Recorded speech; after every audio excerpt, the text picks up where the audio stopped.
yo esté angustiado y vacío, Espíritu, ven sobre mí. Hazme nacer, te suplico. Necesito estar junto a ti, protegido bajo tus alas. Mi amor, Señor, yo te daré.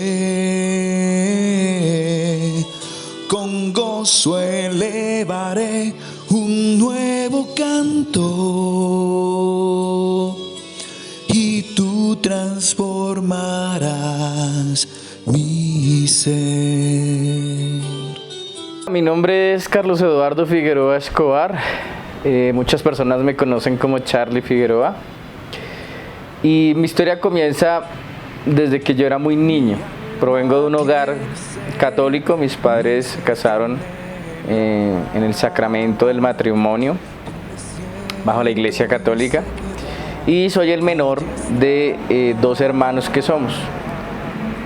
Tengo una hermana mayor y con ella pues hemos compartido toda nuestra vida como hermanos. Recuerdo desde muy pequeño que mi padre estuvo ausente. Siempre he tenido muy claro que mis padres se separaron, incluso creo que desde antes que yo naciera y creo que antes de que mi hermana también naciera. Y desde pequeño pues he compartido con mi papá algunos días de la semana. Recuerdo que siempre era una vez a la semana que nos veíamos, especialmente los domingos.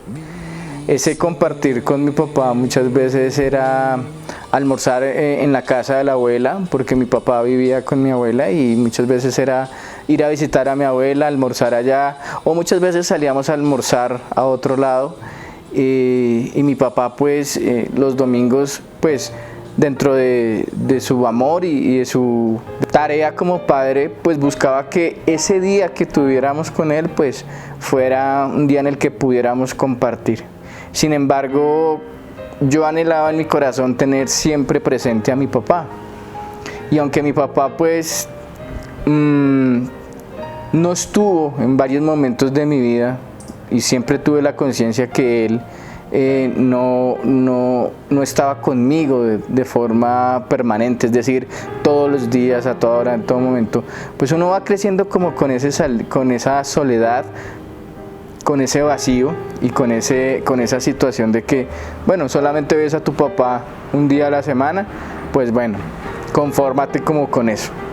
Yo tengo recuerdos que mi papá nos llevaba al colegio, en la mañana nos llevaba al colegio, nos dejaba y él continuaba pues su labor de trabajo que él tenía. Entonces, claro que muchas veces en esos encuentros en las mañanas, pues claro, mi papá me llamaba la atención porque como yo llegaba con regaños, con notas en la agenda, entonces siempre él pues sí, él me hablaba y me decía y tal y todo, pero eran como en esos momentos de que como que dice, ay, yo no quiero bajar porque claro, yo sabía que en vez de anotar las tareas que tenía en la agenda para presentar, pues esa agenda siempre era con notas de llamados de atención de los profesores. Entonces como que yo a veces no quería verme con mi papá en las mañanas porque sabía que iba a tener sus llamados de atención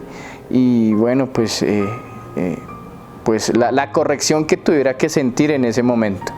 Pero siempre había momentos en que necesitaba de mi papá, pero por motivos de la ausencia pues no fue nada fácil. A medida que fui creciendo, siempre fui creciendo como con un vacío, con una necesidad, y aunque papá estaba ahí y él decía que podía contar con él y todo, no había la confianza para poder contarle, decirle, me pasa esto, tengo tal situación, me duele tal cosa, o estoy confundida en esto o en aquello. Mamá le tocó hacer de figura de papá, de mamá, pero bueno, ella siempre también, como una buena madre, se esforzó por darnos lo mejor a mi hermana y a mí. Mi papá también, dentro de sus posibilidades, él respondió por nosotros económicamente por todas nuestras necesidades, hasta el punto de ser profesionales, cada uno en su carrera. Pero muchos conflictos de mi vida empezaron porque mi mamá, de alguna manera, solía compararme con mi hermana, solía como ponerla como de ejemplo de muchas cosas, y tal vez no era mala su intención, ¿cierto? Pero uno empieza a sentir que cuando te comparan con otra persona, empiezas como a sentir que no eres querido, que no eres amado, y que quieren igualarte a esa otra persona. Mi hermana siempre fue muy juiciosa en su colegio. Ella estudió en el nuevo gimnasio y desde que entró allí terminó todos sus años de estudio. En mi caso no, yo pasé por muchos colegios de Bogotá, no por ser mal estudiante, sino que era muy indisciplinado. Y habían situaciones en la vida en que me llevaban a ser así, indisciplinado. Tal vez la ausencia de mi padre me llevó a querer tener unas actitudes muy libertinas, que desde muy niño ya uno pues hacía su voluntad, lo que uno quería. Sí, mamá estaba allí, mamá imponía su orden, imponía su autoridad, pero no es la misma autoridad que el padre tiene en el hogar, el padre tiene en la familia. En muchas ocasiones también notaba como algunas preferencias con mi hermana, y eso hacía que en mí empezara a crecer como una envidia, como una rabia hacia mi hermana, como un malestar hacia mi hermana, y empezamos a tener conflictos duros, peleábamos duro, nos hablábamos fuerte, y teníamos una situación de convivencia bastante difícil. Con mi mamá pues también fue creciendo como una serie de desprecio hacia mi mamá, pues al ver que ella prefería y tenía actitudes de preferencia tanto en acciones como en palabras hacia mi hermana, pues yo entendía que con esa preferencia pues mi hermana era la mejor y yo tal vez pues no era lo mejor, y que no era un hijo amado y que tampoco era un hijo deseado. Toda esa serie de situaciones fue generando muchos conflictos en mi vida.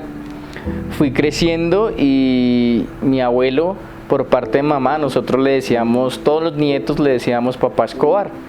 Él era un abuelo que era un abuelo consentidor, era un abuelo que se llevaba a todos sus nietos a viajar, a compartir, y teníamos muchas experiencias con él maravillosas. Teníamos unos diciembres muy ricos en comida, en compartir, y papá Escobar era como ese papá que nos brindaba cariño, nos brindaba amor, nos brindaba ternura. Era ese abuelo que estaba allí como para ayudarnos en nuestras etapas de la vida. Al sentir ese vacío por la ausencia de mi papá, pues yo fui creciendo y fui viéndolo, no es que no lo quisiera, pero fui notando en él como el papá cajero electrónico, el papá de dinero, el papá que si yo le pedía cualquier cosa material, él me la daba.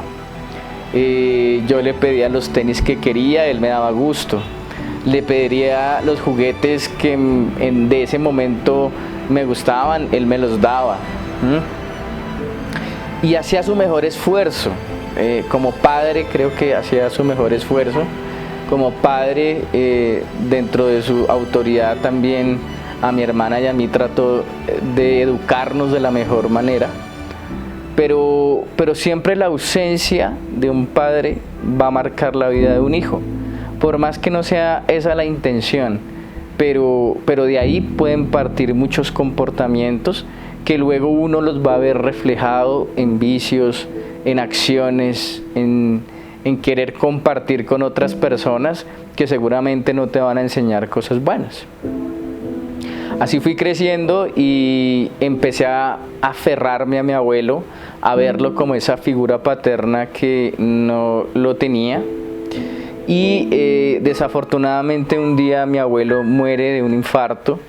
Y para mí fue muy dura y muy difícil la muerte de mi abuelo, porque era esa figura paterna que en ese momento yo estaba teniendo y que me estaba refugiando en él y que quería como llenar ese vacío que tenía. Después de varios años, entonces yo tenía un primo hermano por parte de papá, él se llamaba Iván Darío Martínez Figueroa, y Iván fue esa figura masculina, fue esa figura que de alguna manera yo empecé a tratar de llenar mi vacío de ausencia de papá, intentaba llenarlo con figuras masculinas, pero que pudieran darme como esa atención, ese amor, ese cariño que en ese momento yo estaba necesitando. Y al ver que mi abuelo había muerto, entonces me refugié en este primo hermano que se convirtió en ese cómplice, en ese amigo, en el que él era 10 años mayor que yo, pero él me tenía muy en cuenta para muchos planes, para muchas cosas, para viajar, para ir a jugar fútbol, para compartir distintos espacios. Y él se convirtió como en esa figura masculina que iba llenando ciertos espacios de mi vida, ciertas situaciones de mi vida, pero no por completo llenaba ese lugar que solamente le pertenece a la mamá y solamente le pertenece al papá. Luego de unos años, nuevamente este primo hermano que tanto quise y lo recuerdo con tanto amor y cariño, murió en un accidente automovilístico en Estados Unidos. Él iba conduciendo y de un momento a otro salió una tractomula y el carro que él iba conduciendo lo arrastró, se lo llevó y tuvo una muerte instantánea. También fue una muerte dolorosa para mí porque con él compartía muchas cosas, con él conocí el mundo de lo que en ese tiempo llamábamos los piques, ¿no? Las salidas nocturnas en donde uno iba a ver correr autos, ¿no? Y había como esa adrenalina, había como el compartir, el conocer esos espacios, el viajar, el jugar fútbol, el ir a su casa, el sentarnos a hablar, el compartir algo de tomar, ¿no? Era esa relación masculina fraternal que de algún modo viví. Él me enseñó a manejar, él me enseñó, hablábamos de muchas cosas, me hablaba desde su experiencia que él estaba viviendo y siempre me aconsejaba y trataba como de llenar esos espacios de mi vida, ¿no? Al llegar su muerte para mí también fue muy duro, muy difícil. Entré en una depresión muy dura, en donde yo me volví como muy callado, ya no era tal vez el mismo niño alegre, cansón que era, sino que ya me entré como en un silencio y en una soledad y entré como a perder esa relación con Dios que de alguna manera mamá me había enseñado a tener desde pequeño. Pues ya estaba viendo a Dios como un Dios castigador que me quitaba a las personas que más quería, Primero me había quitado a mi abuelo, luego me quitó a mi primo, y entonces como que yo entré en un conflicto con Dios. Yo tenía más o menos como unos 9 años, 10 años, y entré en ese conflicto con Dios y empecé como a sacar a Dios de mi vida. Después de estas situaciones, pues medio me repuse, ya más o menos sobre la edad de los 11, 12 años, yo me salía de la casa. Realmente no respetaba a mi mamá, no me importaba su autoridad. Ella podría decirme muchas cosas, pero realmente no me importaba su autoridad. Y como yo veía que mi mamá prefería más a mi hermana, entonces yo decía, no tengo nada que hacer aquí, quédese con su hija, la que tanto pues reconoce y tanto que la exalta por muchas cosas, ¿sí? Y empezó, pues claro, esa fricción mucho más fuerte con mi hermana, y la relación con mi mamá se empezó a deteriorar muchísimo. Empecé a salir a la calle y empecé a buscar en la calle cosas que pudieran sacarme de una realidad y de una situación de vida que yo no quería vivir. El dolor de esta ausencia de esta figura paterna, el dolor de estos dos familiares que habían logrado traer alegría a mi vida, esperanza, cambiar un poco la vida que yo estaba llevando, ¿cierto? Y de un momento a otro los dos mueren de una manera repentina, ¿sí? Fugaz. Y entonces entro en ese conflicto con Dios. Entonces ya, digamos, yo muchas veces sí llegaba del colegio y esto, pero cogía y me salía para la calle y llegaba tipo 7, 8, 9 de la noche. Muchas peleas tuve con mi mamá, muchos conflictos tuve con mi mamá, muchos disgustos tuve con mi mamá, tanto así que mi mamá ya llegaba a un punto en que decía, yo no sé ya qué hacer contigo, porque no haces caso, porque sales y no dices para dónde te vas, qué es lo que haces en la calle, hay mucho peligro, no sé qué, sí, era como esas palabras de mamá, pero realmente para mí en ese momento esas palabras no tenían ya ningún valor, no los veía como palabras de preocupación, no los veía como palabras de amor hacia su hijo. Veía más bien o sentía que eran palabras de relleno, eran como palabras de como no perder su autoridad, de no perder pues ese rol de mamá que ella tenía en casa.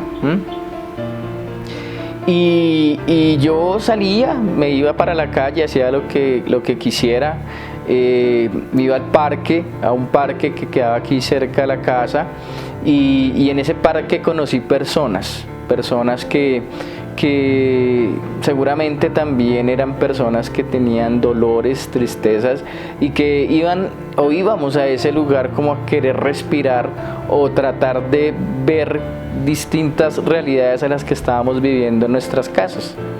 Y allí entonces experimenté y aprendí a fumar cigarrillo. Tenía más o menos ya la edad de los 12 años, en donde empecé a tener esas experiencias de fumar cigarrillo, y vi algo que me gustó, que como que me producía como un cierto alivio, ¿no? Como que menguaba algo del dolor, de la rabia, de lo que había en mi interior, ¿cierto? Y el cigarrillo empezó a ser un vicio que empezó a tomar parte de mi vida. Ya luego seguí con estos comportamientos, con esas actitudes. Yo pasé por muchos colegios de Bogotá, y no porque fuera mal estudiante, sino porque la disciplina, yo era muy indisciplinado, era de los que hacía bromas, era de los que colocaba chicles a los compañeros, era de los que ponía chinches en los puestos, era de los que me ponía de ruana a la clase, era de los que la profesora no soportaba, no era capaz de tal vez de ver o de entender pues mi realidad, ¿no?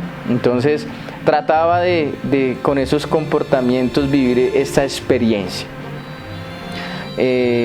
seguía sintiendo como que vacíos, como necesidades, como que no es suficiente, necesito seguir llenando mi vida. Entonces ya luego, después del cigarrillo, con estos amigos que conocí, empecé a llamarlos amigos, a relacionarme con ellos, y en esa relación que tenía con ellos ya empecé a experimentar y a probar las drogas. La primera droga que empecé a consumir fue la marihuana, y la marihuana tiene muchas formas de presentación. La marihuana tiene muchas formas en las cuales uno puede consumirla. Uno la puede fumar, uno la puede comer, uno la puede beber, ¿sí? Y tal vez el efecto más fuerte que produce la marihuana es cuando tal vez uno se la come en tortas que son hechas con marihuana, y el efecto pues es más fuerte, ¿no? Allí empecé a incursionar en este mundo de las drogas y empecé a tener un conflicto de identidad. Ya no sabía quién era yo, y la manera como de poder encontrar algo que pudiera como saciar esos vacíos o eso que había en mí fue como involucrarme en las modas. Entonces empecé a estar en varias modas. Y recuerdo que la primera que empecé a frecuentar era la moda de los raperos. En algún momento, alguna etapa de mi vida, me vestí de ropa ancha, y escuchaba rap, escuchaba ese tipo de música, escuchaba el hip hop también. Y como que de alguna manera la música se vuelve un medio que te ayuda a sumergirte y a tratar de opacar y de mitigar un poco ese dolor que hay en tu interior. Buscas refugiarte en otras cosas para no seguir viviendo una realidad de la cual no estás conforme y no estás agradado. Después de cierto tiempo, ya me aburrí de esa moda del rap, del hip hop, y entonces entré como a la moda de los rastas, ¿no? Entonces ya ahí uno iba también, a medida que iba avanzando en modas, cambiando modas en mi vida, porque la moda es algo transitorio, es algo que produce un hit en el momento, un auge en el momento, pero ya después pasa. Es como un Alka-Seltzer, tiene su momento de efervescencia y ya después eso pasa. Así eran las modas, ya pasaban, entonces yo entraba en otra y en otra y en otra. Esta segunda fue la moda de los rastas, en donde la música que escuchaba era el reggae, clásicos del reggae y artistas de reggae nuevos que yo no conocía.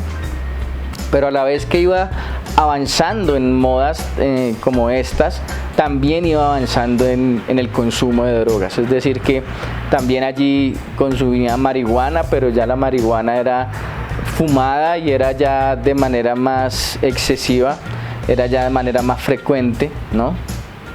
Ya después de incursionar en esta moda del rasta y toda esta situación, inclusive hasta llegué a tener estos peinados extravagantes, porque cuando tú incursionas en una moda tienes que también cambiar tu apariencia, ¿no?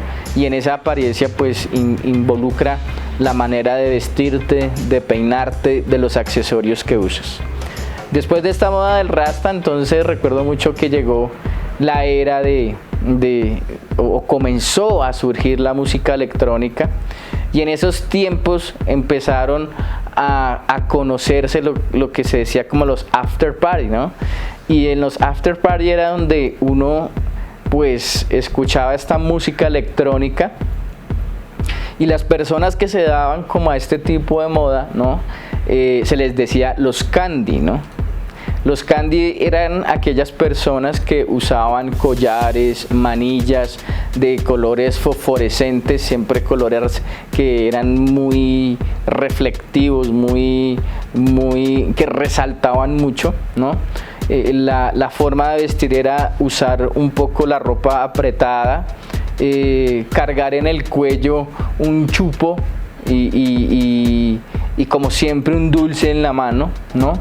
La manera de peinarse era un peinado en el que tú tenías como revolcada tu cabeza, ¿no? Entonces esa era la manera de peinarse.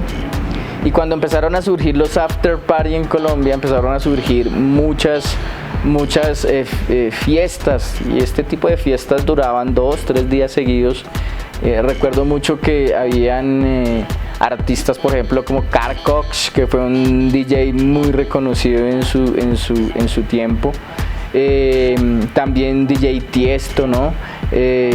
Habían muchos DJs que en ese tiempo, porque surgió el tiempo del DJ también, y bueno, a través de esas experiencias pues uno trataba de sumergirse en todo eso para escapar de la realidad que uno tenía. Entonces, al avanzar en esa etapa del candy, ahí experimenté la droga del éxtasis, y estuve pues allí consumiendo un poco de eso. Después de esta moda de los candy, a raíz de la música electrónica, entró ese deseo en mí de incursionar en el tema de ser DJ de música electrónica. Como en ese tiempo veníamos en ese auge, pues también incursioné en esos campos. Había una escuela en ese momento que se llamaba el Templo Music Short, y era una escuela en donde era formación para DJs, ¿no? Yo alcancé como a participar como por un lapso de 2-3 meses, y me gustaba mucho ese cuento de la mezcla de la música, especialmente de la música electrónica. La música electrónica me producía a mí unos estados en los que yo me sentía como en otro mundo, en otra situación, y entre más duro escuchara la música electrónica, como que eso me sacaba de las realidades que yo tal vez vivía. Entonces recuerdo que con varios amigos, especialmente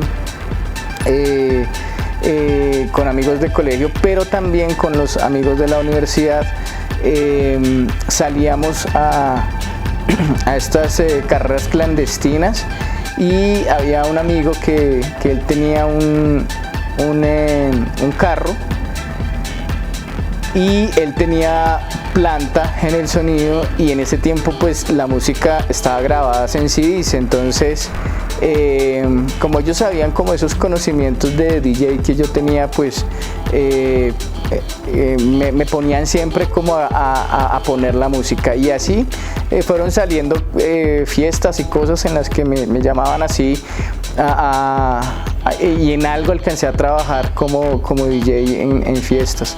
Lo único así es que obviamente en ese tiempo empezó a salir y a proliferar mucho el tema de la música pirata, ¿no? Entonces en ese tiempo pues vendían mucho los CDs de cada artista y eso, y obviamente pues uno compraba esa música pirata. Y recuerdo que un día me llamaron a una fiesta por allá en Chapinero Alto. Yo iba en mi maleta, y en mi maleta llevaba mis pacas de CD, música crossover, pero en ese tiempo la policía me paró y me encontraron pues en la maleta pues todas mis pacas de música. Obviamente era música música pirata, y en ese tiempo recuerdo mucho que me esposaron y me llevaron al CAI de la 63, ahí cerca a la iglesia de Lourdes, y me iban a llevar para la UPJ, pero yo alcancé a llamar a mi hermana,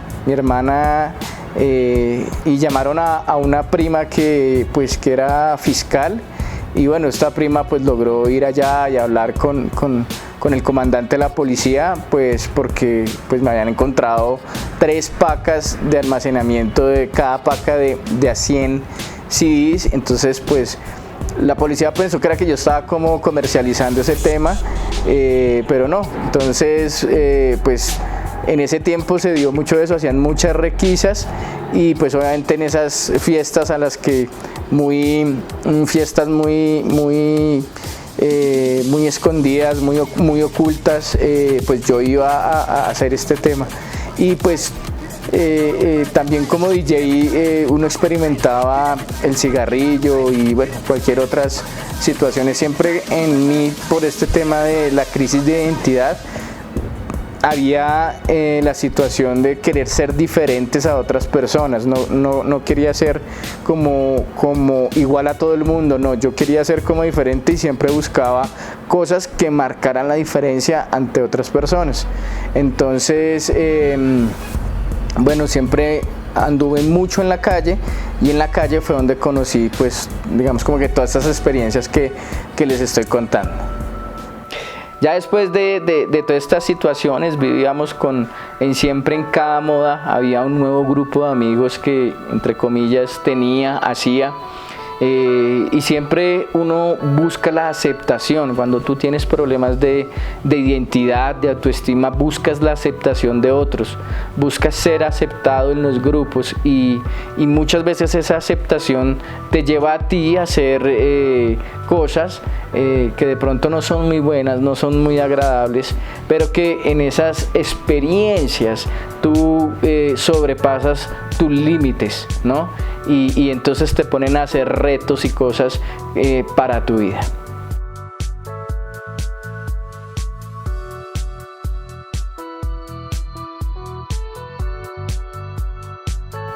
Consumí algo de crack, que también en ese tiempo estaba, y las drogas se volvieron como ese aliciente, como ese alivio que en su momento podía traer paz a mi realidad, a mi situación, a mi dolor, a mi soledad, a mi abandono. Y ya Dios para mí no tenía lugar, porque veía a Dios como un Dios castigador, un Dios de muerte, que se había llevado a esos seres queridos, que había permitido que mi padre no estuviera conmigo, que no pudiera tener un hogar feliz como muchos tenían, porque cuando yo estaba en el colegio muchos padres iban a recoger a sus hijos y se veían muy felices y muy contentos. Los hijos contaban experiencias de su familia, y muchas veces uno era callado, simplemente escuchando, porque no tenías nada que contar en torno a esa experiencia de vida. También estuve en la moda de los rollers, que fue ese tiempo en donde uno montaba patines en línea, y era este tipo de patinaje agresivo en el que uno cogía cera de vela, ¿no? y untaba siempre como un borde, y en esos bordes pues uno iba ahí a montar, a deslizar, a saltar. Y allí conocí otra moda, que son los rollers, y era vestirse uno un poco semi-ancho, andar con una cadena gruesa de acero, que era como una especie de arma que uno utilizaba cuando habían riñas con otros grupos. Y en medio de todo eso nosotros allí experimentábamos como alivios a nuestras situaciones y a nuestras realidades. Después de esa moda de los rollers, me junté con otros amigos aquí del barrio. Como con mi primo ya había experimentado algo de este tema de las carreras clandestinas, o de las carreras ilegales, como también se le conoce. Con estos amigos ya pues volvimos a eso, pero ya volvimos como a un nivel un poco más avanzado, ¿no? Donde tenía amigos que corrían, que competían en estas carreras ilegales. Recuerdo mucho que algunas de ellas se hacían en el centro comercial Mega Outlet por detrás, y allá había un espacio para correr, para competir, y allá llegábamos varios amigos en los autos y llegábamos allá. Pero con esa moda también surgió en nuestro país lo que se conoce como el Car Audio, ¿no? El Car Audio fue un evento que grandes marcas de sonido lo que hacían era que los carros los adaptaban y creaban pues unos autos con unos sonidos muy muy potentes. Lo que hacían era tomar carros de cualquier marca, a veces tomaban carros clásicos y los desocupaban por dentro. Solamente dejaban el asiento del piloto, del copiloto, y lo que hacían era desocuparlo para luego montar unas plantas de sonido, unos bajos, unos medios, unos altos, que pudiera tener una potencia lo suficientemente fuerte para que pudiera dar un sonido muy bueno, muy bueno. De hecho, en esta moda de las carreras clandestinas, de los piques ilegales, a veces no había necesidad de correr, sí salían carreras, pero a veces no, y sencillamente llegamos allá a poner los carros, a mirar los sonidos que tenían los carros, y eran unos sonidos impresionantes. Entonces con eso llegó la moda de los carros que se arreglaban, que se bajaban, se arreglaban el exhausto, se arreglaban los motores. Los rines que se usaban en ese tiempo era RIN 17, y obviamente pues con un sonido pues bastante fuerte, que lograra adaptar un momento de espacio donde fácilmente había el tema de drogas, alcohol, mujeres, y esas actividades se hacían eran en la noche, actividades que llegaban fácilmente a las 2, 3 de la mañana, y cuando había presencia de la policía pues tocaba salir corriendo de allá, estilo la película de Rápidos y Furiosos, ¿no? Eso tuvo un auge, una moda muy fuerte. Y el Car Audio eran unos eventos en donde se hacían a nivel nacional en nuestro país, y yo alcancé a participar en dos, uno en Medellín, otro en Cali, y obviamente con estos amigos nos íbamos para allá a tener esos momentos también de desenfreno, de licor, de excesos, de relaciones sexuales, de drogas, bueno, todo con el fin de poder como que uno tener espacios diferentes para no vivir la realidad o no vivir como las situaciones de la vida que uno estaba llevando en ese momento. En medio de todo eso, pues también empecé a tener una vida sexual muy activa, muy promiscua, y empecé a tener algunas experiencias de supuesto noviazgo con algunas chicas, pero las desilusiones también en ese aspecto fueron muchas. Recuerdo mucho que esas experiencias, por más que uno quisiera brindar algo bueno, siempre había algo que te producía un dolor. Y tuve una persona, una novia que quise mucho, pero me causó mucho dolor. Y desde allí yo empecé como a decir, las mujeres no valen la pena. Las mujeres no hay por qué respetarlas, no hay por qué tener un sentido por la mujer. Entonces, cuando te producen heridas como esas, tú pierdes el respeto, pierdes el valor, y simplemente vives tu vida como quieres, a lo que salga y a lo que haya. Entonces, para mí el noviazgo no tenía ningún valor, y por eso me metí con muchas mujeres, estuve con muchas mujeres. Desafortunadamente mi virginidad la perdí cuando tenía 13 años, y cuando uno está en esa sed, pues uno no mide con quién se mete, simplemente te metes y ya. Si quieres saciar ese deseo, esas ganas, esa pasión, y ya estuvo, ¿bien? Y así fueron pasando los años, yo fui creciendo, me fui volviendo un hombre muy duro, me fui volviendo un hombre seco. Cada vez Dios se extinguía más en mi vida. Recuerdo que cuando tenía dinero y cuando podía comprarme mis propias cosas, porque desde muy niño aprendí a trabajar, desde la edad de los 13 años más o menos aprendí a trabajar. Mi primer trabajo fue ser empacador de un supermercado que en ese tiempo se llamaba Ley, ya hoy no existe, pero fue ese primer trabajo en el que yo empecé a trabajar, a comprar mis propias cosas, y vi que que de ese modo yo podía obtener lo que yo quería sin necesidad de pedirle a mi papá o de pedirle a mi mamá, porque muchas veces no me daban como que lo suficiente. Ya había un tema en el que yo ya estaba involucrado en las drogas y necesitaba saciar mi necesidad de drogas. Entonces lo que me daban no era suficiente. Claramente yo no podía decir que estaba consumiendo drogas porque pues no estaba bien visto, no era bien, no era algo bueno. Después de pasar por muchos colegios de Bogotá, terminé estudiando en un colegio militar.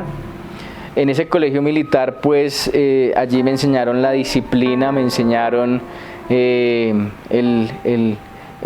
tema del aseo, de estar uno bien presentado, ¿cierto? Porque en la milicia te exigen una muy buena presentación personal. En ese colegio yo terminé mis estudios, me gradué. Y antes de elegir qué quería hacer, tenía dos opciones. Siempre he tenido un amor por los animales y dije, me gustaría ser veterinario, pero a la vez como que el tema de la milicia también como que me gustaba. En unos fragmentos de mi vida me volví muy agresivo, muy peleonero, me gustaba agarrarme a golpes con la gente y también golpear a las personas. De hecho, en una pelea que tuve con un personaje, de un cabezazo, pues le rompí el tabique y fue pues siempre unas acciones muy violentas y muy bruscas.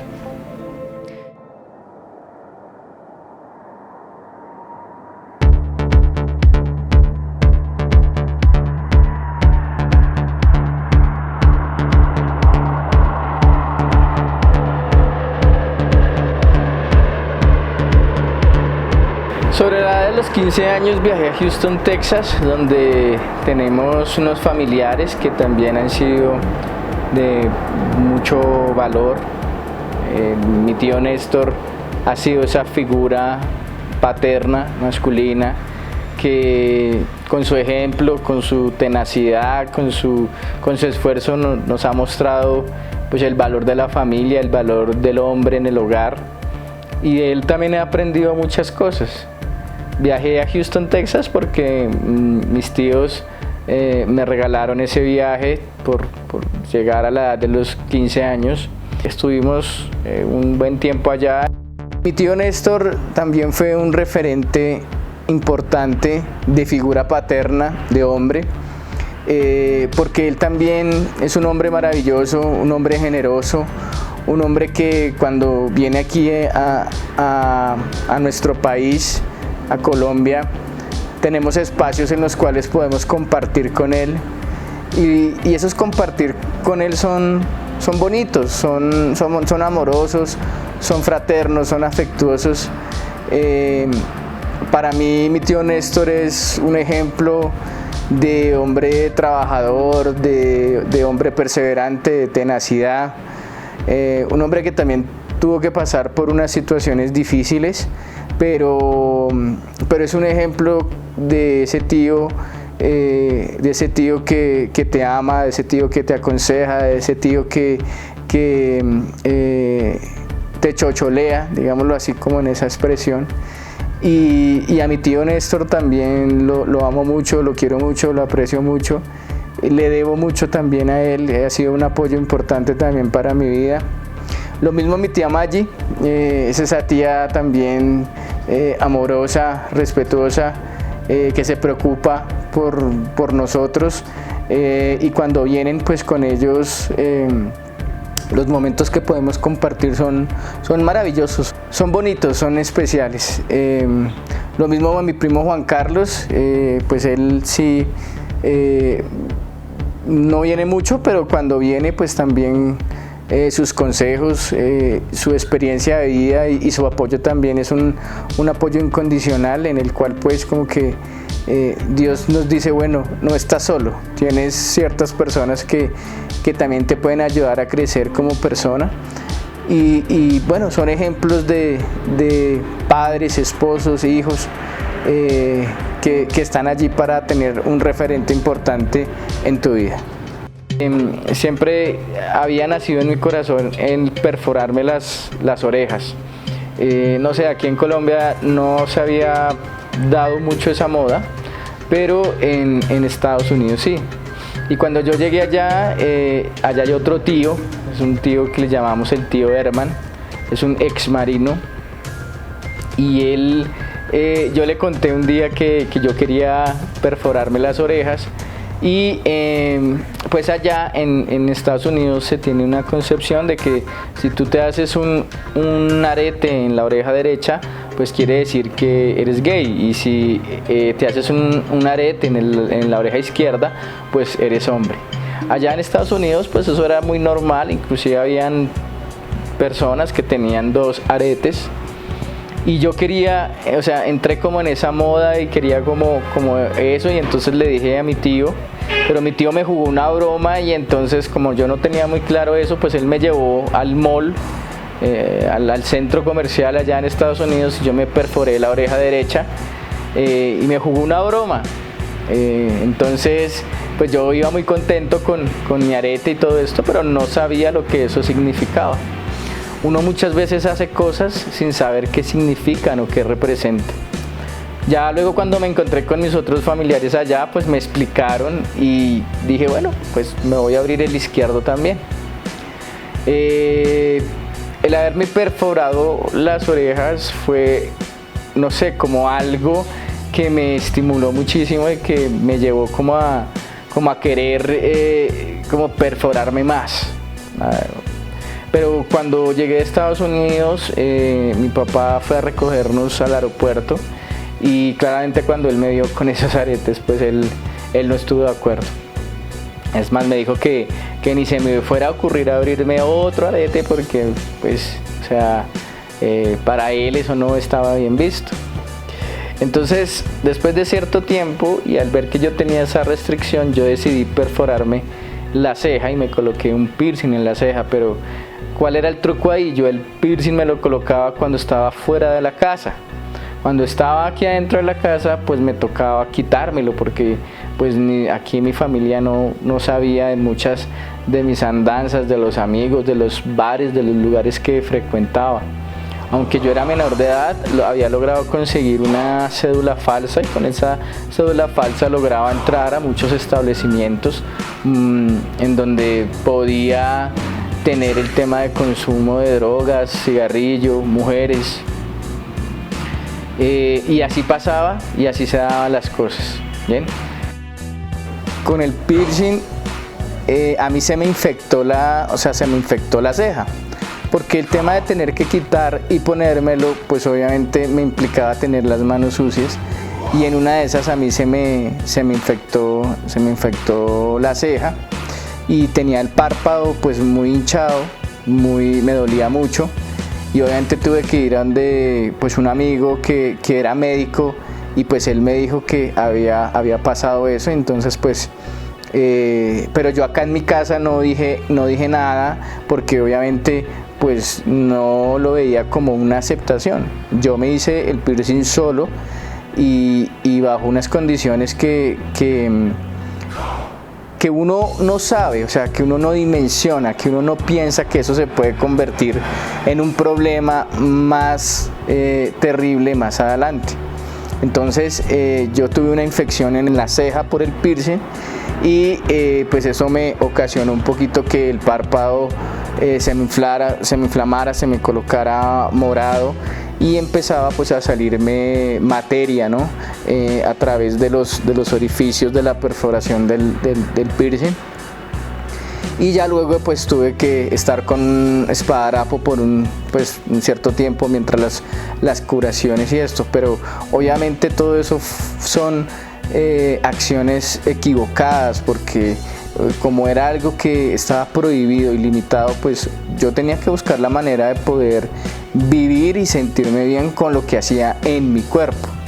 Entonces esa fue la circunstancia que pasó a raíz del manejo inadecuado de la postura del piercing. En mi familia también tuve la dicha de compartir con una tía que se llama la tía Lucero, con la tía Lucero. Ella fue como una segunda mamá para mí. Ella también estuvo en todas las etapas de mi vida y ella es muy unida con mi mamá. Ellas dos son muy llaverías. Y obviamente en este crecimiento que yo iba teniendo, pues mi tía Lucero formó parte de mi vida. Ella nos veía a nosotros como esos sobrinos a los que era muy generosa, también nos invitaba a viajar, a compartir, a salir, a estar con ella, a compartir distintos espacios. Y de mi tía Lucero también recibí ese amor, ese apoyo, ese cariño y esa aceptación. Ella era esa tía que no es una tía regañona, es una tía que es, digamos que sabe cómo hablarte, pero no es con regaño, no es con cantaleta, sino que tiene su forma de saber llegarle a uno con ese respeto, pero también a la vez con ese amor. A mi tía también le debo mucho y le agradezco a Dios por ella y bueno, Dios permita que pueda estar con nosotros pues mucho más tiempo. Ya después de que me gradué del colegio, entré ya a la universidad, me hice un tatuaje en el brazo derecho, ¿no? Ya después uno empieza como a querer buscar otras cosas porque ya lo que tú haces no es suficiente. Entonces nosotros empezamos a entender que el cuerpo o la situación te va pidiendo más. Entonces me tatué el brazo derecho, pero la persona que me hizo ese tatuaje no utilizó una técnica correcta y el tatuaje quedó mal hecho, quedó feo, quedó de una manera pues no muy buena. Yo no sabía en ese momento, la persona que lo estaba haciendo yo lo conocí en la calle y al conocerlo en la calle pues él me dijo que era tatuador, que hacía cosas importantes, que hacía tatuajes. Y yo pues dije, bueno, hagámonos un tatuaje, yo quiero entrar como en esa rebeldía, ¿no? Empecé como a todo eso que era prohibido, que me decían que no lo fuera a hacer, pues más me daban ganas de hacerlo. Entonces entré en una rebeldía y en una actitud de rebeldía para querer siempre llevar la contraria, para hacer mi voluntad, para querer verme diferente, para no querer igualarme a nadie, porque como mamá por mucho tiempo me comparó por mi hermana, entonces en mí se generó esa herida de no querer ser igual a nadie, de marcar la diferencia. Y entonces muchas veces pensamos que marcar la diferencia es perforándonos, tatuándonos. Aquella persona que me hizo ese tatuaje, pues yo no lo hicimos en una casa que le prestaron, realmente no fue un lugar ni con las medidas de sanidad que se requiere y de higiene que se requiere para eso. Y pues yo no sabía, pues me hizo una figura, un tribal, pero pues realmente esa figura no fue como muy bien hecha. Después de terminar el colegio decidí entonces estudiar medicina veterinaria. Entré a la universidad, entré a estudiar inicialmente medicina veterinaria y zootecnia. Estudié en la UTCA, en la Universidad de Ciencias Aplicadas y Ambientales, la que queda en la 222 con autopista norte. Y entré allá, hice 3 semestres de medicina veterinaria y zootecnia, pero realmente fue una etapa en la vida en donde pues incursioné en muchas más cosas, es decir que allí conocí la modalidad del consumo de la marihuana en malteadas, en tortas, en otras expresiones. Cuando estuvimos en este tema del consumo de la marihuana de forma en torta, recuerdo mucho que el efecto me duró como 3 días seguidos. Y después de haber estado con estos amigos y haber consumido esta torta de marihuana, cuando yo venía hacia mi casa, hubo un momento en que yo paré en una esquina, lo recuerdo muy bien, y yo me quedé mirando el muñequito del semáforo que da paso para uno pues cruzar las esquinas. Pues fue tanto el efecto que tenía en ese momento del consumo de la marihuana en forma de torta, que yo veía que esos muñequitos del semáforo se bajaban y se venían hacia mí, y yo me colocaba en posición de pelea como pues a pegarles, porque la idea que yo tenía era que ellos me iban a hacer daño. Entonces pues mi situación siempre era en una actitud de pelea, ¿no?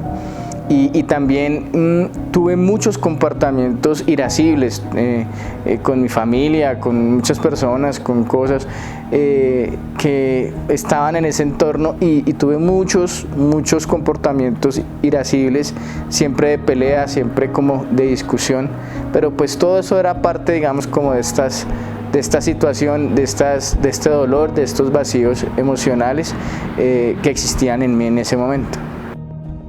Ya después de esto, entonces en la universidad conocí una chica de la cual me enamoré. Podría decir que me enamoré, porque yo estaba pues muy loco por ella, digámoslo así. Esta chica era de Girardot y comenzamos un noviazgo.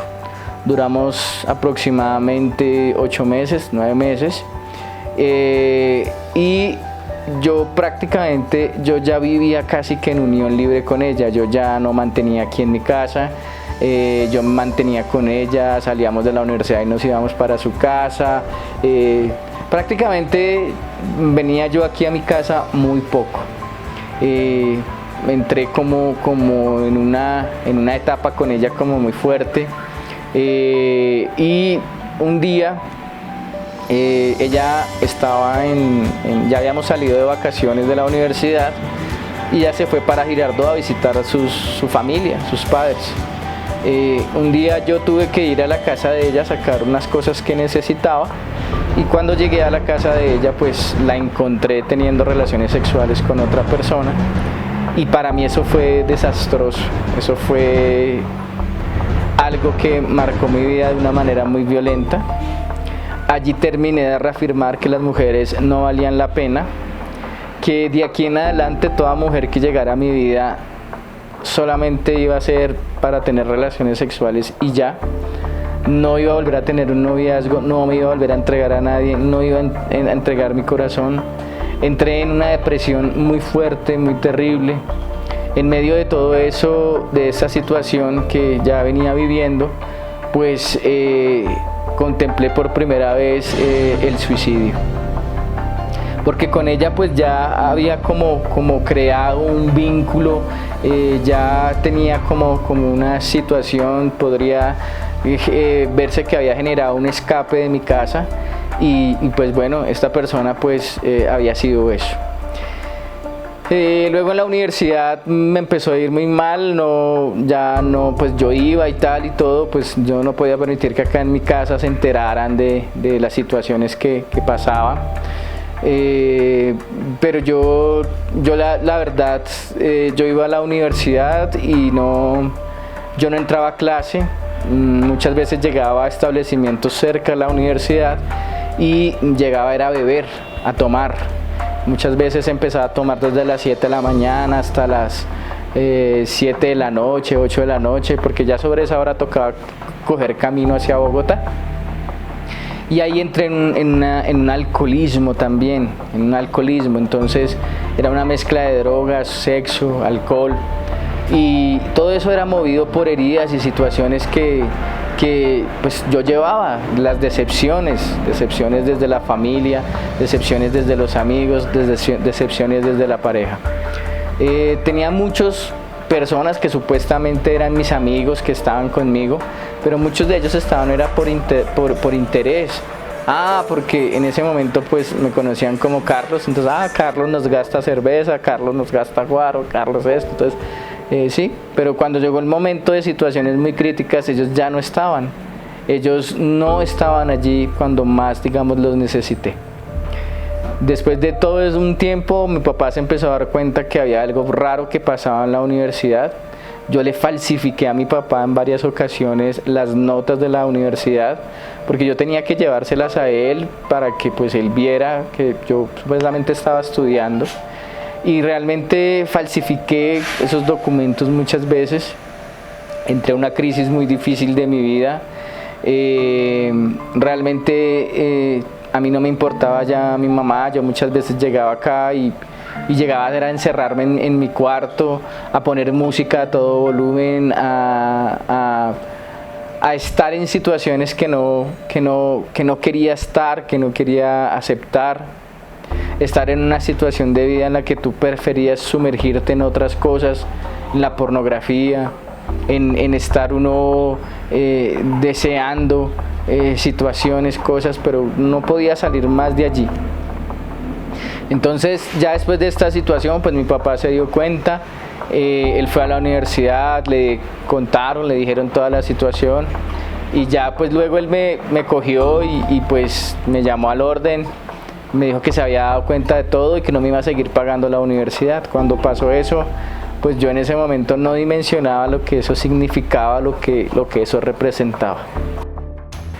También ya por la edad más o menos de los 20 años, pues yo andaba con unas pandillas, con un grupo que aquí del barrio y éramos más dedicados al consumo de drogas, a mirar fiestas entre semana, fines de semana, a cualquier hora. Y de esa manera trataba yo de saciar como esos vacíos que habían en mi interior. Luego también ya después de esta experiencia de vida, por una persona cercana a la familia, me volví hincha de Millonarios y por esta persona pues empecé a frecuentar la ida del estadio Nemesio Camacho El Campín, casa de este equipo bogotano. Y entrábamos siempre a esta famosa lateral norte donde estaba esta barra de los Comandos Azules y donde era pues como la barra más fuerte que tenían Millonarios en su tiempo y en su momento. Allí también pues esa ida al estadio pues me llenaba de mucha adrenalina, era poder sentir y experimentar ese sonido del estadio, esa sensación del estadio. Entonces eran muchas situaciones que como que me llevaban como a refugiarme también en eso. Después de este familiar conocí otras personas con las que seguí frecuentando la ida al estadio y pues con ellos cometimos algunos actos de vandalismo, de robo. Nos gustaba corretear a gentes de otros equipos, golpearlos, romperles su camiseta, llevar a niveles de agresión, y todo eso era como una manera de poder desfogar todo lo que yo tenía en mi interior. Después de esta situación de vida, habían personas que intentaron llevarme a cultos cristianos, pero la verdad a mí nunca eso me gustó, nunca me llamó la atención. De hecho, Dios estaba anulado en mi vida. Yo no había concebido esa oportunidad. Después de todo esto, llegaron 2 intentos más de suicidio. Intenté hacerlo aquí en el puente de la 30 con 53, en el Caño. Y ya después de que intentaba hacer eso, había algo que me detenía, había como una fuerza que me sostenía. Después de todas estas crisis de identidad, de moda, de vacío, de desolación, de soledad en el corazón, yo ya estaba cansado del mundo que había experimentado, que había andado, casi que llegaba hasta el punto de estar con indigentes. Y llegó un punto en mi vida en que ya no quería más, no quería estar en eso. Un día pasé por el frente de una parroquia que se llama La Madre El Salvador, de diagonal al Centro Comercial Galerías, y cuando esto pasó, pues en una manera desesperada yo le dije, me paré al frente de la iglesia y le grité a Dios. Fui muy osado en hacer eso y le dije, si tú existes, demuéstrame tu poder. Cuando le dije eso, fue como activar una ventana, porque ya estaba muy llevado, estaba muy triste, muy desolado. Como hombre ya había como que experimentado como todo esto que había en mi vida, pero aún no encontraba nada que pudiera saciar mi vida y mi corazón. Entonces 2 días después salió una persona diciéndome que había un encuentro de jóvenes y justo 2 días después empezaba la Semana Santa. Entonces pues yo quise ir, y como yo estaba en esa necesidad de querer estar con cualquier mujer y saciar esa situación con las mujeres, pues dije, bueno, vamos a ver qué tal están las ovejitas del Señor. Y entré a esa Pascua Juvenil, allí conocí a una niña. Dije, bueno, esta está como queridita, como buena, como vamos a verla, vamos a hacerle la vuelta. La vuelta, ¿cuál era? Pues ir a tener relaciones sexuales con ella, ya luego perderme. Realmente como que yo no le di como mucho a eso.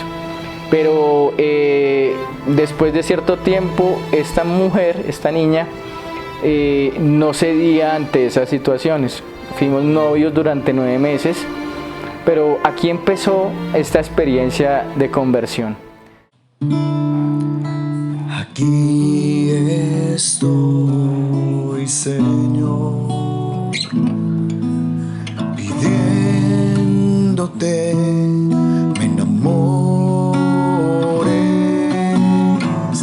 Llévame al desierto, háblale a mi corazón, pronuncia mi nombre, Señor. Estoy, Señor, pidiéndote me enamores. Llévame al desierto, háblale a mí. Gracias a ella conocí del Señor. Yo realmente tenía una intención con ella de simplemente dañarla sexualmente. Pero ya después de toda esta experiencia, si yo quería que eso pasara, tenía que ceder a muchas cosas que ella me decía. Entonces me decía, vamos a grupos de oración, ven, rezamos el rosario, vamos a la misa. Y yo, pues para no levantar sospechas, lo hacía. Lo que no imaginaba era que Dios tenía algo preparado para mí, y después de toda esta experiencia de vida, Dios utilizó a esta niña para llevarme a Él. Entonces ella empezó a llevarme a grupos de oración carismáticos, y de ahí fue donde yo empecé como a conocer y a nacer sobre la experiencia y la espiritualidad carismática. La primera casa donde ella me llevó era la casa de una señora que se llamaba Aurita, que en paz descanse. Y esa señora, uno llegaba allá y oraban por uno, y había grupo de oración y todo, y bueno, ahí empecé a conocer y a mirar, y bueno, ella me llevaba mucho a muchos lugares de oración. Luego me enseñó a orar el rosario, me volvió a llevar nuevamente a la Eucaristía y como a explicarme paso a paso y a decirme qué era eso de la Santa Eucaristía, quién estaba ahí. Luego me enseñó que Jesús estaba en el sagrario, y muchas veces, aunque yo no quería, porque pues mi intención era otra, pues yo iba y la acompañaba. Luego llegué a una casa de oración que se llamaba la Casa Fraterna o la Casa Belén, y allí fue donde como que ya entré más en esta experiencia de oración, esta experiencia carismática. Ya a los 9 meses pues terminamos la relación.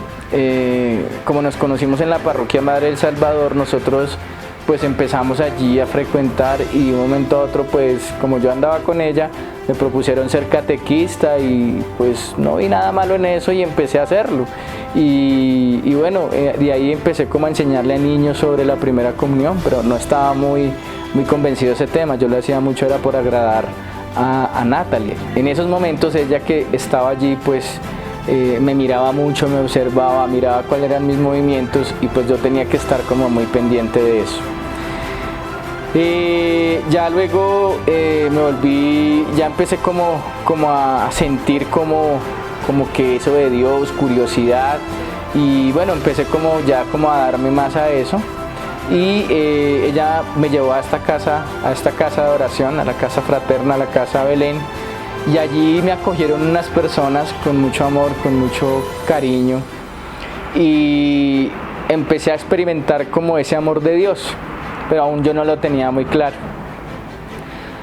Cuando Natalie me llevó a la casa fraterna, a la casa Belén, como le conocemos, recuerdo que cuando llegué allá, 2 personas me recibieron y me aceptaron tal y como iba, desde mi experiencia, digamos, como ser humano, pero también en esa apariencia física en la que yo llegaba en ese momento.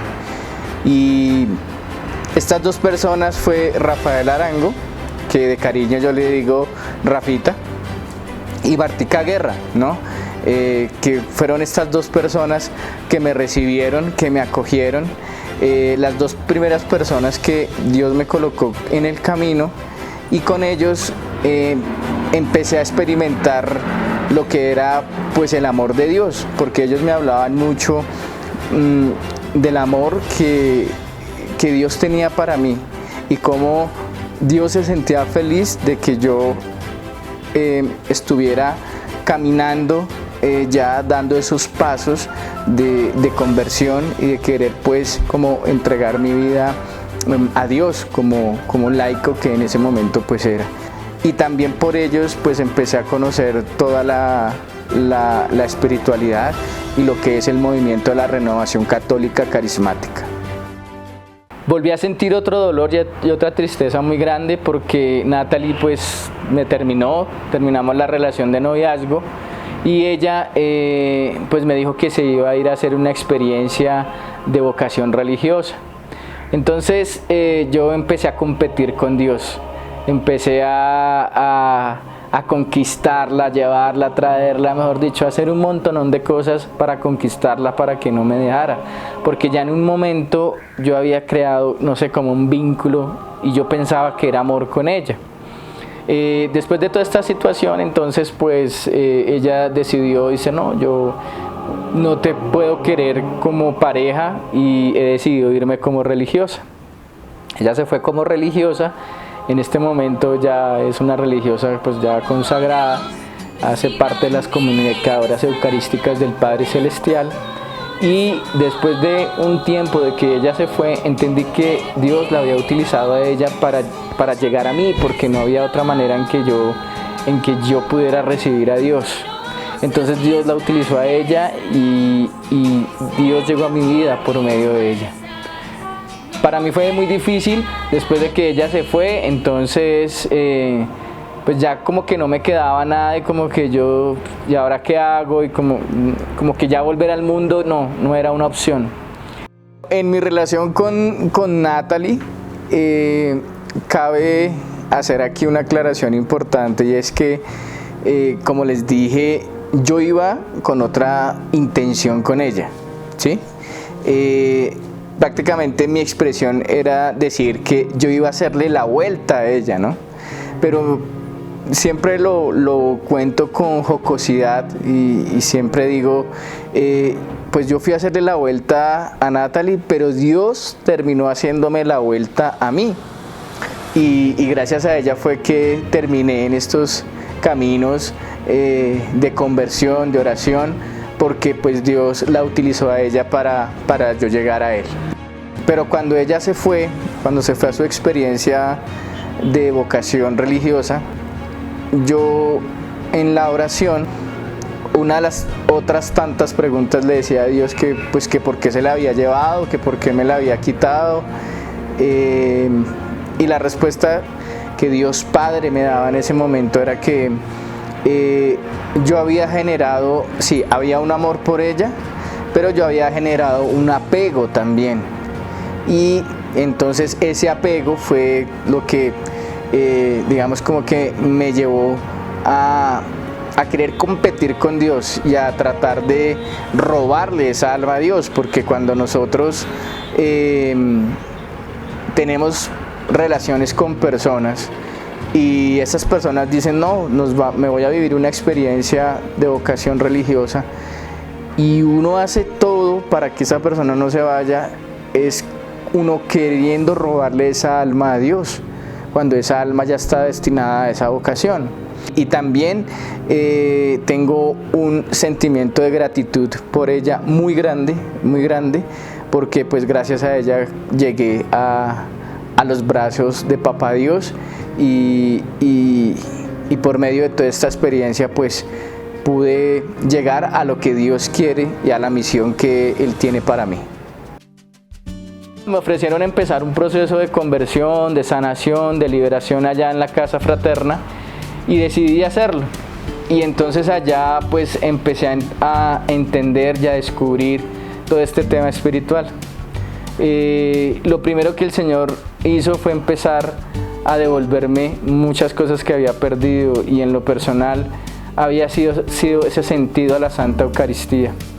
Había momentos en que a mí me gustaba revestirme, ponerme un alba, un cíngulo y salir con el Padre a celebrar la misa. Era un monaguillo.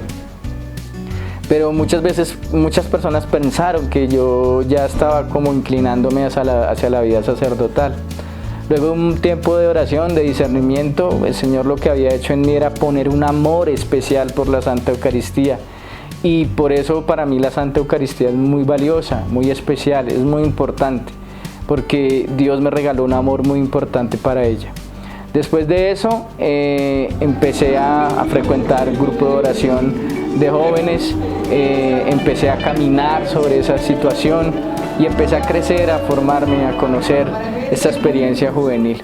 Ya luego empecé a entrar en un proceso más profundo de oración, y una de las tareas que a mí me colocaban era ir al Santísimo y pedirle al Señor que me liberara de los espíritus de droga y de los espíritus de alcoholismo.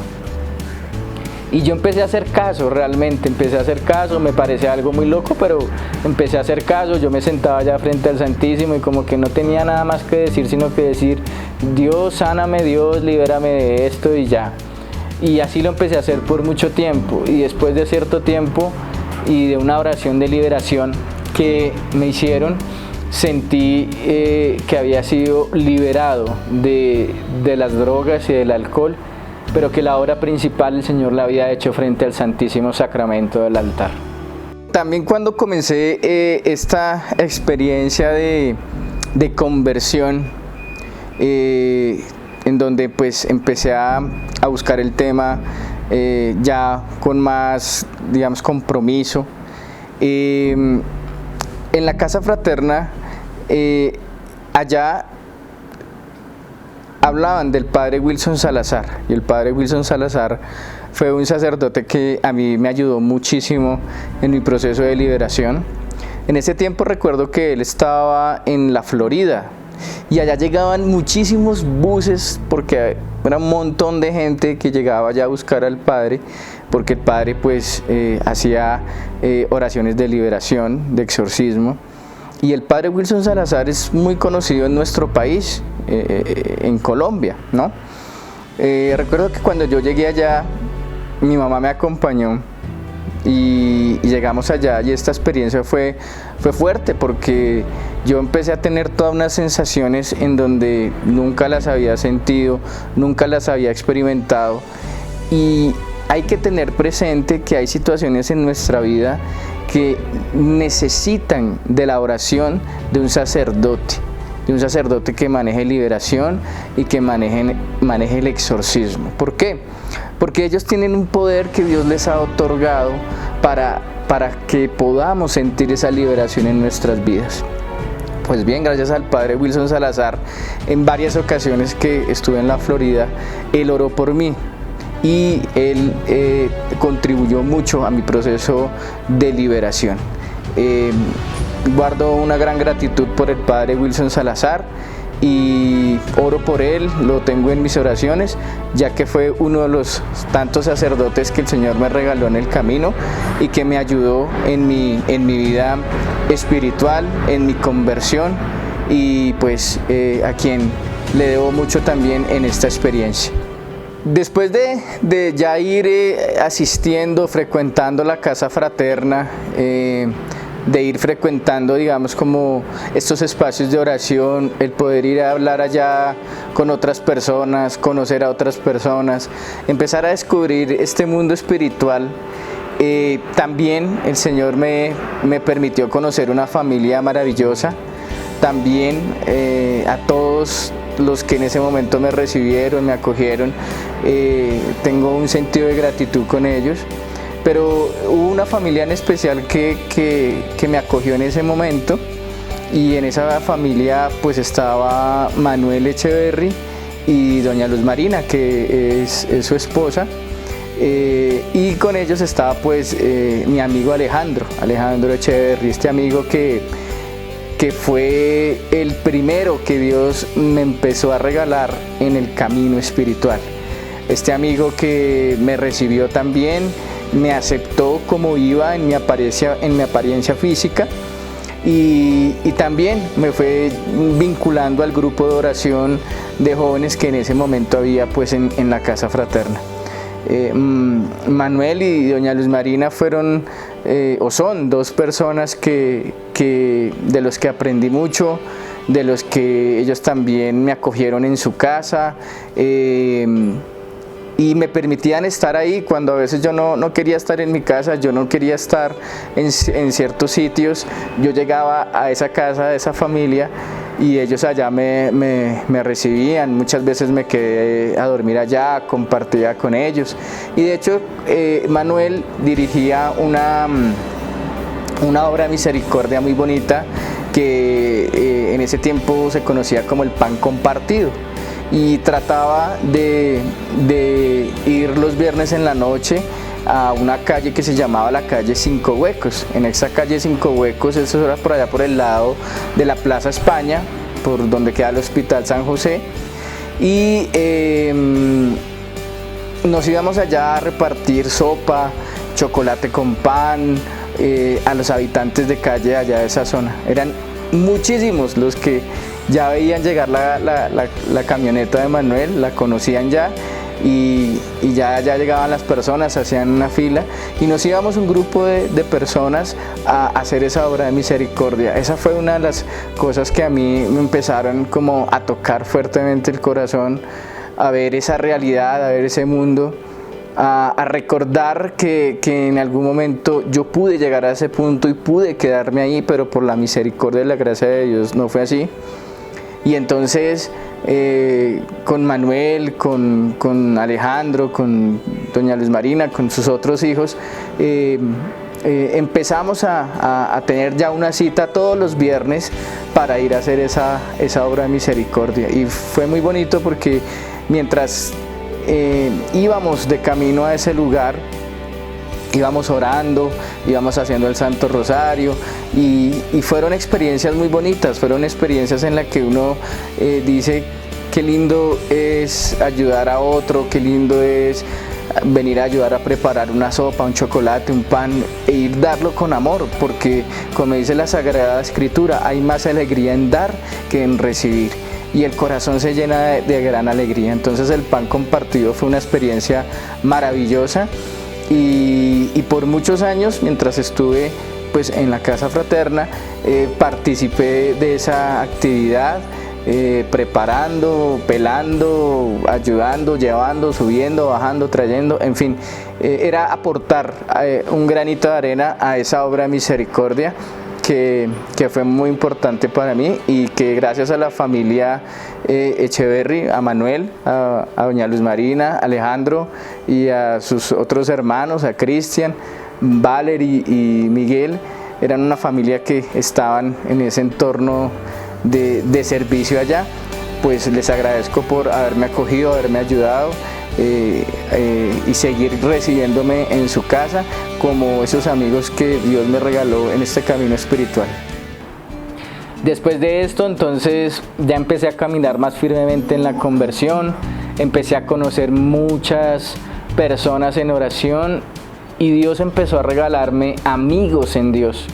Y son esos amigos que que en verdad me acompañaron en ese proceso, que aún lo sigo conservando a pesar de que han pasado ya muchos años, ya no estamos juntos en el mismo camino de evangelización, pero siguen ahí y en dificultades que he tenido últimamente me han manifestado su amistad. Entonces empecé este camino de profundizar, empecé a sentir un deseo muy profundo de conocer más a Dios, y entonces empecé ya a leer más cosas, a leer sobre Dios, a leer sobre la experiencia carismática, a sentir esta experiencia de Dios, frecuentar retiros, oraciones, congresos de sanación, liberación, y allí empezó todo este camino de conversión. Continuando con este camino de búsqueda de Dios, de servicio, el Señor me colocó otra persona en el camino que es muy especial para mí. Él se llama Gonzalo de Jesús Salazar, y fue esa persona que en un momento difícil de mi vida, en un momento de angustia, en un momento de dificultad, de prueba que tuve, el Señor colocó a Gonzalo, a quien yo muy amorosamente le digo Gonzo. Y bueno, Gonzo ha sido como otro papá espiritual que me ha enseñado muchas cosas, que ora por mí, que me corrige, que me aconseja, y que desde lo espiritual, desde su oración como servidor, también ha sido esa persona maravillosa con la cual he podido compartir este camino de evangelización.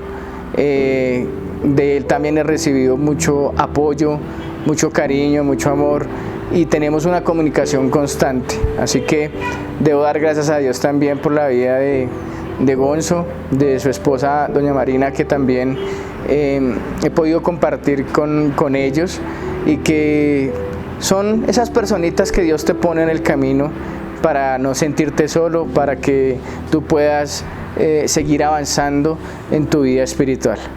Empecé experiencias de sanación interior y de liberación, pero yo tenía muchas preguntas en mi corazón, y una de esas preguntas que en oración le dije a Dios es que por qué se había llevado a estos dos familiares que habían representado esa figura masculina y que habían logrado aliviar un poco mi corazón. Y la respuesta que recibí del Señor era que nadie puede ocupar el lugar de Dios. Es decir, que yo a estas personas les había dado como el primer lugar en mi vida a estas personas, cuando el primer lugar se lo tenemos que dar es a Dios. Entonces Dios me respondía, el Señor me respondía diciéndome, es que yo debo ser el primero en tu vida, yo debo ser tu primer amor. También cuando comencé este camino de conversión y le preguntaba a Dios, pues digamos como todas esas situaciones que me pasaron en mi vida, como que buscaba respuestas y seguía preguntándole a Dios,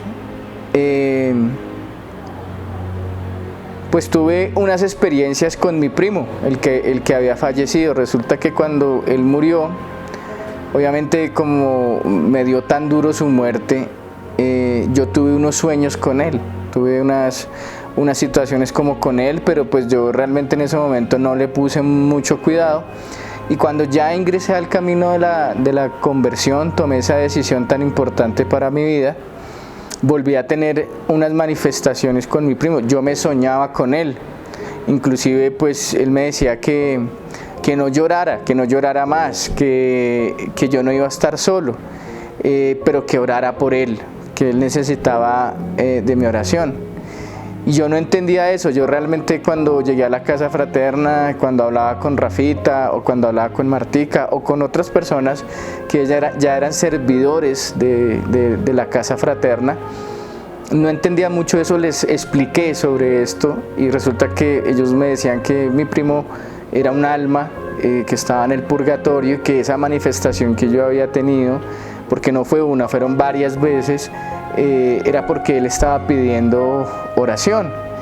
Y entonces cuando me explicaron eso, que fue una respuesta de las que tanto le pedí a Dios, entendí también esas primeras manifestaciones que tuve, cuando él recién falleció y él me visitaba en las noches. Yo muchas veces me levantaba asustado porque yo tenía como esos sueños, como que esa presencia que estaba ahí de él, ¿no? Además que mi primo fue una persona muy importante para mí, como ya lo he dicho, y él era como ese hermano varón que no tuve, porque pues como lo dije, pues somos dos y mi hermana estaba, pero entonces con mi primo creamos una hermandad, pues un sentimiento, un vínculo muy fuerte. Oré por él y le pedí al Señor por su alma para que pues pudiera descansar en paz. Ya luego, cuando le seguí avanzando en este camino, le hice otra pregunta y le dije que por qué me había permitido vivir tanto dolor, tanta decepción, meterme en tantas cosas. Y la respuesta que el Señor me daba era que porque Él necesitaba de mí para que otros pudieran llegar a Él. Y cada vez que yo le preguntaba cosas a Dios, esas cosas, esas respuestas eran tan profundas y tan amorosas que llegaban a mi corazón y me quebrantaban mucho, pero podía experimentar el amor del Señor. Ya luego una persona en la casa fraterna empezó a hacer oración de liberación por mí y tuve momentos de liberación muy, muy fuerte. En un momento de oración el Señor le reveló a esta persona sobre el tatuaje que me había hecho y cuando empezó a hacer mi oración de liberación yo sentí que el brazo se me quemaba, me dolía mucho y resulta que el Señor había revelado en la oración que a mí me habían, a través de ese tatuaje, me habían hecho una oración de consagración al demonio. Y por eso eran muchas situaciones en mi vida que habían pasado y que ese tatuaje tenía esa oración como de consagración, pero que pues el Señor ahí estaba ya rompiendo todo. También cuando uno se hace un tatuaje suscita un espíritu de marca, se conoce así como un espíritu de marca. Los tatuajes son marcas que uno se hace en el cuerpo. Tú te haces una marca de algo o de alguien y también empiezas a caer en una especie de idolatría. Entonces los espíritus de marca son los que van haciendo que tú te haces un tatuaje y luego quieres otro, y luego quieres otro, y no es suficiente hasta que llegas a un punto en el que ya excedes, ¿no? Lo mismo las perforaciones. Yo comencé con una oreja, pero luego quise la otra, luego quise el piercing en la ceja y seguramente hubiera podido hacer muchas más cosas, pero bueno, Dios en ese tiempo y en ese momento solo permitió eso. Ya después de toda esta experiencia empecé a hacer un proceso de sanación interior y empecé a hacer un proceso para perdonar a mi papá y perdonar a muchas personas, a mi papá, a mi mamá, a mi hermana, a muchas personas que durante el camino me hirieron, me lastimaron y que de pronto esas cosas me llevaron a mí a hacer todo lo que hice. En medio de todo este proceso de sanación interior pude perdonar a mi papá, lo busqué, le pedí perdón y le dije que no me dejara sin estudiar, que yo quería terminar mi carrera, que me diera otra oportunidad y él accedió y me siguió terminando de pagar la universidad a pesar de muchos errores que había cometido. Luego en oración pues el Señor me pedía que tuviera misericordia, que no juzgara a mi papá, que no lo juzgara, sino que lo perdonara por sus equivocaciones. Y el proceso de sanación, las primeras experiencias de sanación interior empezaron como en ese sentido. Bueno, ya después de toda esta experiencia de sanación interior, pues hoy día gozo ya de una buena relación con mi papá. Ya pues obviamente la relación con él ya es un poco más de amor, más de fraternidad, ya compartimos espacios ya más importantes.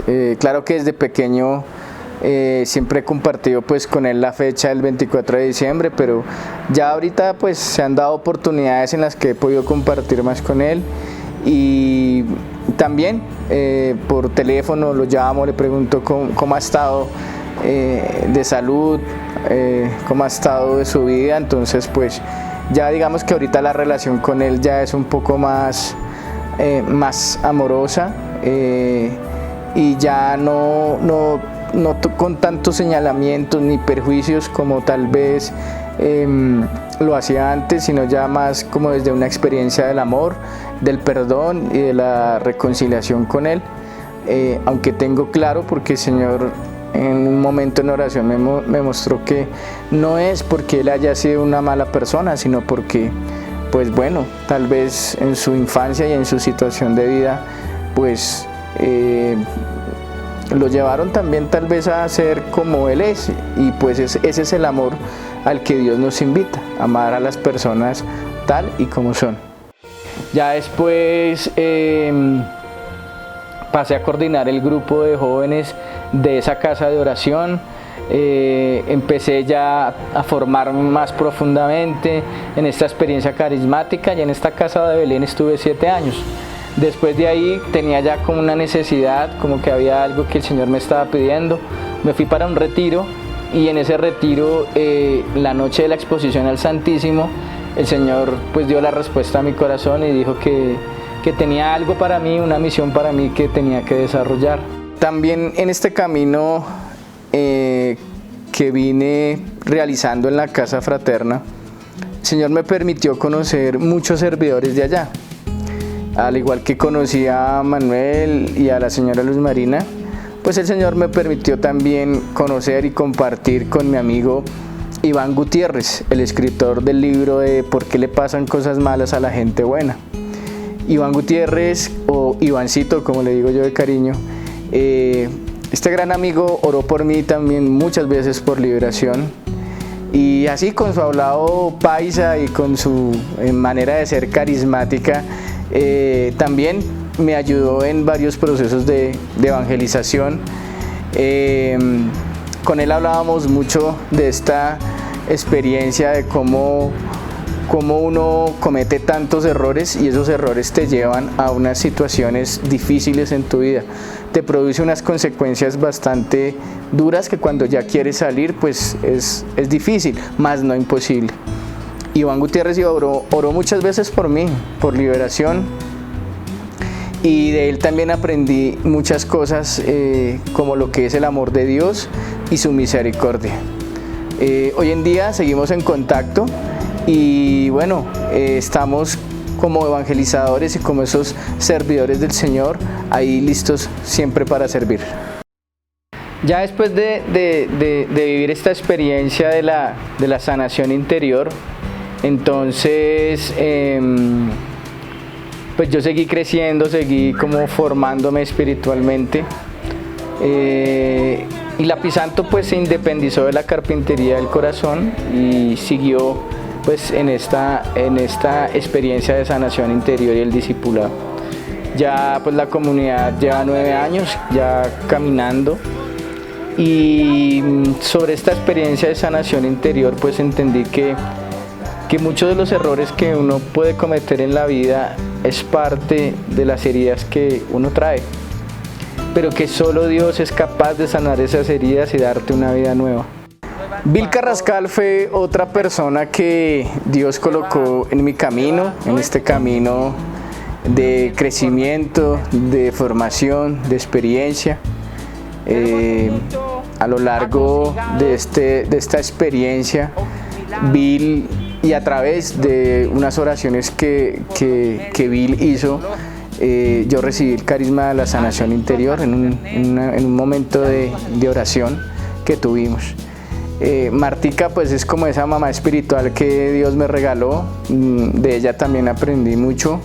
Ella también ejerce el carisma de la sanación interior y también me enseñó muchas cosas, y con ellos dos viví esta experiencia de sanación, este proceso que ellos me fueron ayudando, me fueron guiando, fueron orando por mí, y me fueron como ayudando a entender el porqué de muchas situaciones de mi vida.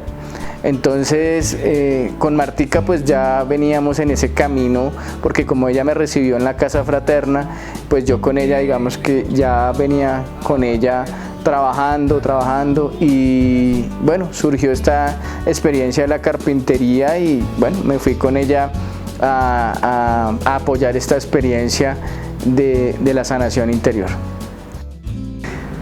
La comunidad La Pisanto nace como fruto del grupo grupo de oración de la Carpintería del Corazón. Ese grupo de oración fue fundado por Bill Carrascal y Martica Guerra.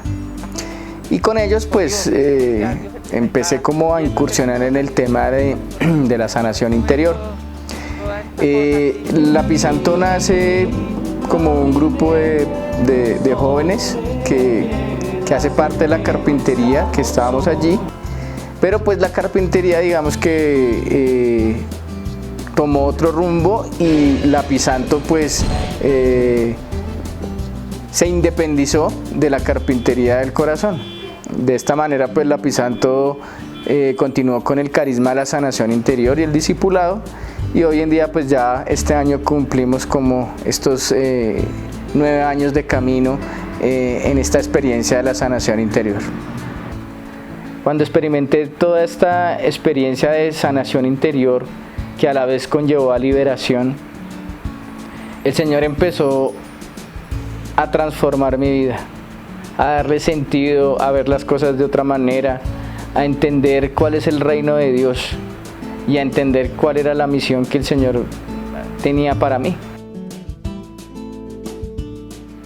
Vengo caminando ahora en la comunidad. La idea es que otros, y quiero compartir con otros esta experiencia de sanación interior que me permitió a mí cambiar mi vida, perdonar a mi papá, a mi mamá, a mi hermana, y tener toda esta experiencia de sanación interior que es importante. También como modo de reconciliación y de sanación, hoy también puedo decir que gozo de una buena relación con mi hermana, con mi mamá. Ya como que todas esas heridas y todas esas situaciones que habían en ese momento, pues Dios las ha sanado, y obviamente ya hoy la relación con mi hermana pues es mucho mejor. Es una relación en donde ya nos hablamos más, donde hay más apoyo, hay más amor, y ya el ambiente es totalmente distinto, ¿no? Ya el ambiente es más de ayuda, de apoyo entre nosotros. Y con mi mamá también. Mi mamá pues mi mamá no deja de ser amorosa, de ser esa mamá que también dentro de sus posibilidades y todo hizo lo mejor por nosotros, y que como ser humano cometió sus errores, pero que hoy Dios también me permite no mirarla ya con rabia ni resentimiento, sino mirarla con ese amor de mamá, y que sé que bueno, que ella está ahí porque a veces se preocupa, porque quiere lo mejor para nosotros. Uno puede entrar a una comunidad, volverse servidor, pero si definitivamente uno no tiene una experiencia de sanación interior, no podrás servir de la manera correcta, no podrás ser ese servidor fiel, entregado al amor, el servicio y el perdón, como el Señor muchas veces nos invita. Buenas noches, queridos amigos y hermanos que están viendo este video. A lo largo de toda esta experiencia, pues bueno, Dios me ha pulido con muchas experiencias, me ha permitido sentir el dolor para entender que sobre eso pues es que necesitamos para nosotros salir adelante. La experiencia de sanación interior realmente es algo que es fundamental en nuestras vidas. Nos permite a nosotros reconocer y ser humildes y hacer de Dios nuestro primer amor. Muchas de estas experiencias debo agradecérselas a muchas personas que Dios colocó en mi camino, personas que con su amor, con su paciencia, con su ternura ayudaron a poder yo sentir esa sanación y esa liberación que mi ser y que mi cuerpo también necesitaba. Ahorita pues ya para la gloria de Dios me siento muy feliz de ser un servidor del Señor, de poder ayudar a muchas personas que lo necesiten y de compartir esta experiencia. Quiero agradecer a todos los sacerdotes que pasaron por mi vida, que fueron muchos, y de quienes recibí muchas veces sus oraciones de sanación, de liberación, de conversión.